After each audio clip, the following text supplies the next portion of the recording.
நபி அவங்க சொல்கிறாங்க, ஒரு இபாதத்து. எங்களில் சிலர்கள் அதை செய்பவர்களாக இருக்கலாம், சிலர்கள் செய்யாமல் இருக்கலாம், சிலர்கள் அறிவுள்ளவர்களாக இருக்கலாம், சிலர்கள் அறிவு இல்லாமல் இருக்கலாம்.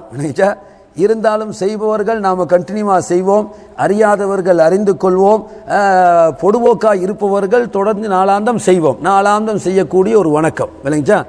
புதுசாக ஏதே சொல்ல போகிறாருன்னு நினைக்காதீங்க, உங்களுக்கு தெரிஞ்சே தான் சொல்ல போகிறேன் நான். ஆனால் இருந்தாலும் நடைமுறையில் ப்ராக்டிஸில் நாங்கள் அதை டெய்லி செய்யணும் என்ற நோக்கத்தில் என்ன சொன்னாங்க நபி, யார் ஒரு நாளைக்கு லா இலாஹ இல்லல்லாஹ் வஹ்தஹு லா ஷரீக லஹு லஹுல் முல்கு வலஹுல் ஹம்து வஹுவ அலா குல்லி ஷைஇன் கதீர் என்று 100 தடவைகள் 100 டைம்ஸ். பாருங்க, இபாதத்தை சொன்னாங்க, எவ்வளவு தடவை செய்யணும் என்றதையும் சொன்னார்கள். 100 தடவைகள் யார் ஒரு நாளைக்கு இந்த திக்ரை செய்வார்களோ. இப்போ இதை நாங்கள் என்ன பேர் வச்சுக்கிறோம், 4ஆம் களிமான்னு சொல்லி, அப்படித்தானே? எத்தனாவது களிமா?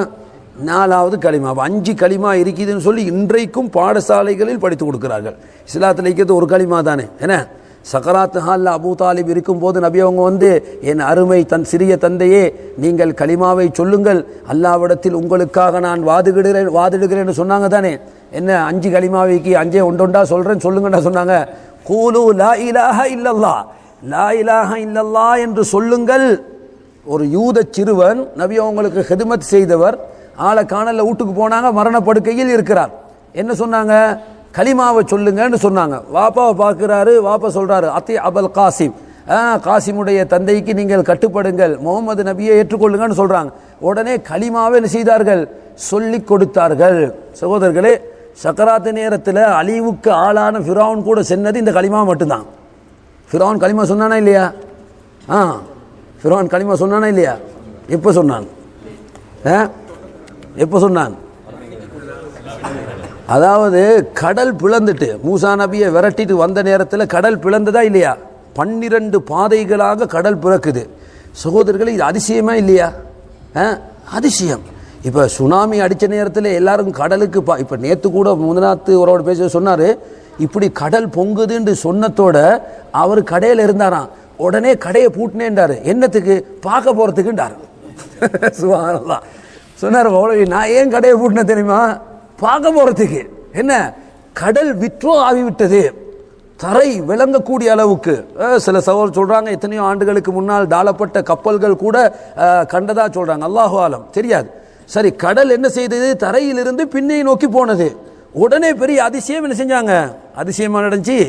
அதுக்கு பின்னால் நடந்த ஆபத்து என்ன தெரியும். அப்ப பாருங்க, கடல் பின்னால போன உடனே அதிசயமா எல்லாரும், அட கண் முன்னால கடல் 12 பாதையா பிரிஞ்சு, அதிசயமே இல்லையா? இதை கண்ணால பார்க்கிறான் ஃபிரௌன். பார்த்த நேரத்தில் அப்ப இதுவரைக்கும் மூசா உண்மையான நபிதானா என்பது எனக்கு சந்தேகமா இருந்தது. இப்போ உறுதியாயிட்டு மூசா உண்மையான நபிதான். ஏன், கடல் பிளந்தா இல்லையா, கண் முன்னால நடந்து போறாரு மூசா. சுப்ஹானல்லாஹ், ஆச்சரியமா இல்லையா? உடனே ஆமன்து ரப்பி மூசா, அந்த சூனியக்காரர்கள் சொன்னாங்களா இல்லையா, ஆமன்னா பிரப்பி ஹாரூன வ மூசா. உடனே சூனியம் இல்லை, இது உண்மைன்னு விளங்கின உடனே ஸ்டேட்மெண்ட் என்ன, பிரப்பி ஹாரூன வ மூசா, மூசாவுடைய ஹாரூனுடைய ரப்பை நாம் ஏற்றுக்கொண்டோம், ஈமான் கொண்டு விட்டோம் என்று உடனே சொன்னார்கள். ஏன், அதிசயத்தை பார்த்தாங்க. ஃபிரௌன் அதை விட பெரிய அதிசயத்தை தான் பார்த்தான். பார்த்துட்டு உடனே முடிவெடுத்திருந்தால், நான் அல்லாஹ்வை ஏற்றுக்கொள்கிறேன், நம்புகிறேன் என்று சொல்லி இருந்தால், சகோதரர்களை அல்லாஹ் ஏற்றிருப்பான். அல்லாஹ் ஏற்றிருப்பான். இவ யூனுஸ் நபியுடைய கூட்டத்துக்கு அப்படித்தான் நடந்துச்சு. யூனுஸ் நபி எச்சரித்தார்கள், அவங்க ஏற்றுக்கொள்ளல. என்ன சொன்னாங்க, அல்லாஹ்வுடைய தண்டனை உங்களுக்கு வரும்ன்றாங்க. தண்டனையினுடைய அறிகுறிகளையும் சொன்னார்கள். இப்படி எல்லாம் உங்களுக்கு அறிகுறி வரும், அதுக்கு பிறகு தான் தண்டனை வரும்னு சொன்னாங்க. சொல்லி போட்டு போயிட்டாங்க. யூனுஸ் நபி சொன்ன மாதிரியே அறிகுறிகள் தோன்ற ஆரம்பித்து விட்டது. உடனே அந்த மக்கள் எடுத்த முடிவு என்ன, உடனே என்ன முடிவு எடுத்தார்கள், நாங்கள் யூனுஸுடைய ரப்பை ஏற்றுக்கொள்வோம். அல்லாஹ் சொல்றான் குர்ஆன்ல, ஃபலௌலா கானத் கர்யத்துன் ஆமனத் ஃபனஃபஅஹா ஈமானுஹா இல்லா கௌம யூனஸ் லம்மா ஆமனு கஷஃப்னா அன்ஹும் அதாபல் ஹிஸி. அவர்கள் ஈமான் கொண்ட போது நாம் தண்டனையை அவர்களை விட்டும் நீக்கிவிட்டோம் என்று அல்லாஹ் சொல்றான். பாத்தீங்களா, ஈமான் கொண்டாங்க, தண்டனை இன்னும் வரல, அறிகுறி தோன்றிவிட்டது, ஆனால் ஈமான் கொண்டார்கள். உடனே அல்லாஹ் என்ன செய்து விட்டான், அவர்களை ஏற்றுக்கொண்டான், தண்டனையே நீக்கிவிட்டான். போன யூனுஸ் நபி திருப்பி வாராரு. என்ன சிந்தனையில் வாராரு, எல்லாம் அழிஞ்சு சாம்பலா இருக்குன்னு தான் வாராரு. ஏன் தண்டனை வரும் தானே. வந்து பார்த்தா இருந்ததை விட நல்லா இருக்கு. இருந்ததை விட என்ன, அவருக்கு கோபம் வந்துட்டு, என்னடா இதுண்டு அல்லாஹ் சொல்றான். இذهب مغاضبا, கோபத்தோடு போனார். யார்? யூனுஸ். என்ன நடந்துச்சுன்னு அல்லாஹ்ட கேட்க வேண்டியதானே. வந்து பார்த்தாரு, தண்டனையை வாக்களித்து விட்டு போனோம், தண்டனை வரல, பார்த்தா இருந்ததை விட நல்லா இருக்காரு, கோபம் வந்துட்டு கோபத்தோட ஊரை விட்டு என்ன செஞ்சாரு, போனார். போய் தான் அவர் என்ன வீண் வயிற்றுக்குள்ள போற நிலைமை உருவாகுச்சு. சகோதரர்களே, கண் முன்னால் தண்டனையை கண்ட நேரத்திலும் கூட ஃபிரௌன் என்ன செய்யல, ஏற்றுக்கொள்ளல. அவரும் களத்தில் இறங்குவோம்னு இறங்கினாரு. கடல் என்ன செஞ்சுட்டு அப்ப கத்த ஆரம்பிச்சுட்டா. இப்ப தண்டனை வந்துட்டு பனு இஸ்ரவேலர்களுடைய அந்த ரப்பை, அவனை தவிர வேறு ரப்பு கிடையாது, வானமினல் முஸ்லிமீன், நானும் முஸ்லீம்களில் ஒருவன் அப்படின்னு சொன்னாங்க. ஆல் ஆன, இப்பதானா, வகத் அஸைத மின் கபில், இதற்கு முன்பு நீ மாறு செய்தாய். ஹலாஸ், தண்டனை வந்துட்டு, இதுக்கு பிறகு மன்னிப்பு கிடையாது. தொண்டை குழிக்கு ரூ வந்துட்டா இப்ப களிமா ஏற்றுக்கொள்ளப்பட மாட்டாது. வௌத்துக்கு ரூ வந்த நேரத்தில் சொன்னா என்ன, அல்லாஹ் ஏற்றுக்கொள்வான். ஏன் தொண்டை குழிக்கு வரல? நபி சொன்னது தொண்டை குழியை தான். எப்ப தொண்டை குழியில ரூஹு ஏறுமோ அதற்கு பிறகு தௌபா கிடையாதுன்னு சொன்னாங்க. எனவே சகோதரர்களே, கடைசி நேரத்தில் அந்த ஃபிரௌன் கூட லா இலாஹ இல்லல்லாஹ் மட்டும்தான் சொன்னான், விளங்கிச்சா? ஆனால் ஏற்றுக்கொள்ளப்படலை. அப்போ இஸ்லாத்தில் களிமா ஆதன் நபியிலிருந்து முகமது நபி வரைக்கும் எத்தனை களிமா? ஒரு களிமா தான். அப்போ இந்த ஒரு களிமாவை கற்றுக் கொடுப்பதற்கு பதிலாக என்ன செய்கிறார்கள், 5 களிமான்னு கற்றுக் கொடுக்குறாரு. இன்று வரைக்கும் அது பிழை. அதை ஒரு சைட்டில் வைப்போனாங்க. இப்போ லா இலாஹ இல்லல்லாஹ் வஹ்தஹு லா ஷரீக லஹு லஹுல் முல்கு வ லஹுல் ஹம்து வ ஹுவ அலா குல்லி ஷைஇன் கதீர், இந்த திக்ரை நாளொன்றுக்கு யார் 100 தடவைகள் ஓதுவாரோ அவருக்கு 5 விதமான நன்மைகள் கிடைக்கும் நபி சொன்னாங்க. 5 விதமான பலாபலன்கள். ஒன்று, அவருடைய 100 பாவங்கள் மன்னிக்கப்படும். இல்லைங்களா? 100 பாவங்கள் மன்னிக்கப்படும். யாரும் கேட்டுறாதீங்க நாங்கள் என்ன களவா எடுத்தோன்னு சொல்லி, இல்லைங்களா? நாங்கள் என்ன கொள்ளையா அடிச்சோன்னு கேட்டுறாதீங்க. கண்ணால் செய்கிற பாவமே போதும், வாயால் செய்கிற பாவம் அது அதை விட பயங்கரமானது. நபி அவங்க சொன்னாங்க, மன் யத்மனு லி மா பைன லஹ்யைஹி வ மா பைன ரிஜ்லைஹி அத்மனு லஹுல் ஜன்னah, இந்த 2 தாடைக்கு மத்தியில் இருக்கக்கூடிய நாவையும் 2 தொடைகளுக்கு மத்தியில் இருக்கக்கூடிய மர்மஸ்தானத்தையும் நான் பாதுகாப்பேன் என்று யாரும் எனக்கு வாக்குறுதி அளித்தால், சொன்னாங்க, அவருக்கு சூனத்தை வாங்கித்தர நான் வாக்குறுதி அளிக்கிறேன்னு சொன்னாங்க. நான் கேரண்டி, உங்களுக்கு சொர்க்கத்தை நான் அல்லாஹ்ட்ட கேட்டு தரேன், ஆனால் நீங்க எனக்கு 2 கேரண்டி தரணும், நாங்க பாதுகாத்து கொள்ளணும். வாய் திறந்தாலே சிலருக்கு ஏசுறது தான் வேலை. அவரோட பேசுறேன்னா அவன் தெரியாதா அப்படின்னு என்ன ஏசி போட்டு தான் அடுத்த செய்தியை சொல்லுவார். ஊது பில்லா.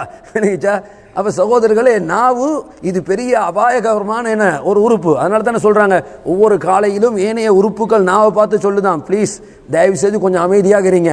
நீங்க பேசிடுவீங்க, அடிபடுறது நாங்க, அப்படியா இல்லையா? நீங்க உளத்திடுவீங்க, படுறது யாரு? நாங்க. அதனால தயவு செய்து கொஞ்சம் என்ன செய்யுங்க, அமைதியாக இருங்க. சகோதரர்களே, 100 பாவங்கள் மன்னிக்கப்படும். இன்னும் சொன்னார்கள், 100 நன்மைகள் எழுதப்படும். அப்ப 100 பாவம் மன்னிக்கப்படுகிறது, 100 நன்மை எழுதப்படுகிறது. இன்னும் சொன்னார்கள், இஸ்மாயில் நபியுடைய காலத்து 10 அடிமைகளை அல்லாஹ் உரிமையிட்ட நன்மையை தருவான். அந்த காலத்தில் நினைக்கிறேன் அடிமைகள் மிச்சம் வெளிவா இருந்திருக்கலாம். அதனால தான் நபி அதை குறிப்பிட்டு சொல்றாங்க. சாதாரண தன்னுடைய காலத்து அடிமையை சொல்லாம இஸ்மாயில் நபியுடைய காலத்து 10 அடிமைகளை உரிமையிட்ட நன்மையை அல்லாஹ் உங்களுக்கு தருவான். இன்னும் சொன்னார்கள், அன்றைய தினத்தில் மிகச்சிறந்த அமல் செய்தவராக அவர்தான் கருதப்படுவார். ஆனா ஒரு மனிதனை தவிர யாரு அவரை விட அதிகமாக இதை செய்கிறாரோ அவரை தவிரண்டாங்க. அப்ப 100 லிமிட், நீங்க விரும்பினா 100 விட கூட செய்யலாம், நபியை அனுமதிக்கிறாங்க. 100 குறைந்தபட்சம். இந்த நன்மைகள்லாம் கிடைக்கிறதுக்கு நீங்க 100 செய்யணும். ஆனா 100 விட அதிகமாக செய்தால் 100 செய்தவரை விட நீங்க பெரிய நன்மைக்குரியவரா இருப்பீங்க. 4 நன்மையை சொன்னாங்க. 5வது என்ன சொன்னாங்க, யார் அன்று காலையில் இந்த திக்ரை செய்வாரோ அவர் அன்று மாலை வரைக்கும் ஷைத்தானின் தீங்கிலிருந்து பாதுகாப்பு பெறுவார். இது பெரிய ஒரு பாக்கியம். ஷைத்தான் மட்டும் எங்களிருந்து கொஞ்சம் ஓரமா இருந்தாண்டா அதே போதும், அல்ஹம்துலில்லாஹ், நிம்மதியா தொழலாம், நிம்மதியா திக்ரு செய்யலாம். ஏன்னா எங்க தான் எங்களை விட்டான். சகோதரர்களே, தொழுகையில நிம்மதியா தொலை கிடைக்குதா? இல்ல. யாரு கெடுக்கிறது எங்களை? யாராவது அடுத்த வீட்டுக்காரர் வந்து குழப்பினாராங்களே, இல்லாது கிட்ட உள்ள ஒரு கையால் தட்டி தட்டி இருந்தாரா? இல்லை. இருந்தாலும் பல எண்ணங்களும் பல சிந்தனைகளும் மாறிக்கொண்டே இருக்குது. என்ன காரணம்? யார் காரணம்? அவர் தான் காரணம், அந்த ஆசாமி தான் காரணம். அப்ப நபி சொன்னாங்க, காலையிலிருந்து மாலை வரைக்கும் அவனுடைய தீங்கிலிருந்து அல்லாஹ் உங்களை பாதுகாப்பான். அப்ப காலையில் செய்தால் மாலை வரைக்கும் என்று சொன்ன காரணத்தினால் நாளொன்றுக்கு என்று சொன்ன நபி அவர்கள் காலையை சிறப்பு படுத்துறாங்க. காலையில் இதை செய்யுங்க. அப்போ மாலை வரைக்கும் என்ன செய்யும், உங்களுக்கு பாதுகாப்பு கிடைக்கும். எனவே சகோதரர்களே, இந்த 100 திக்ரையும் லா இலாஹ இல்லல்லாஹ் வஹ்தஹு லா ஷரீக லஹ் லஹுல் முல்கு வ லஹுல் ஹம்து வ ஹுவ அலா குல்லி ஷைஇன் கதீர். மாஷா அல்லாஹ், ஸ்கூலுக்கு வாரோம் போகிறோம், என்ன டிரைவ் பண்ணி போகிறோம். இந்த நேரத்தில் நல்ல தாராளமாக வசதி. திக்ரை எண்ணிறத்துக்கு மெஷின் யூஸ் பண்ணுவது தடை கிடையாது. ஆனால் திக்ருலா மெஷினால் திக்ரு செய்வதை சுன்னத்துன்னு நினச்சிடாதீங்க. இப்போ தஸ்பீ மணியை உருட்டலாமா இல்லையா கேள்வி கேட்குறாங்க. தஸ்பீ மணியை நீங்கள் எண்றதுக்கு உருட்டுறது தப்பு கிடையாது. ஆனால் தஸ்பீ மணியால் திக்ரு செய்வது சுன்னத்துன்னு நினச்சிக்கன்னா அது பிள்ளை இல்லைங்களா? அப்போ அதாவது கவுண்ட் பண்ணுற ஒரு மெஷினாக என்ன செய்யலாம், நாங்கள் யூஸ் பண்ணலாம். அப்போ 100 நாங்கள் கணக்கு பண்ணி சொல்கிறது எங்களுக்கு கஷ்டமாக இருந்தால் மெஷினை நம்ம என்ன செய்யலாம், பயன்படுத்தலாம். காலையில் எப்படியோ சகோதரர்களே நாளாந்தம் செய்யக்கூடிய ஒரு அமலாக இதை நாம் ஏற்படுத்தி கொள்வோம் என்று சொன்னால் வாழ்க்கையில் ஒரு பெரிய நன்மையை செய்த நல்லடியார்கள் கூட்டத்தில் நாம் சேருவோம். இன்ஷா அல்லாஹ் எல்லாரும் நியத்து வைப்போமா? இது இந்த ஜமாத்தில் போகிறதுக்கு பேர் கேட்ட மாதிரி நினைக்காதீங்க.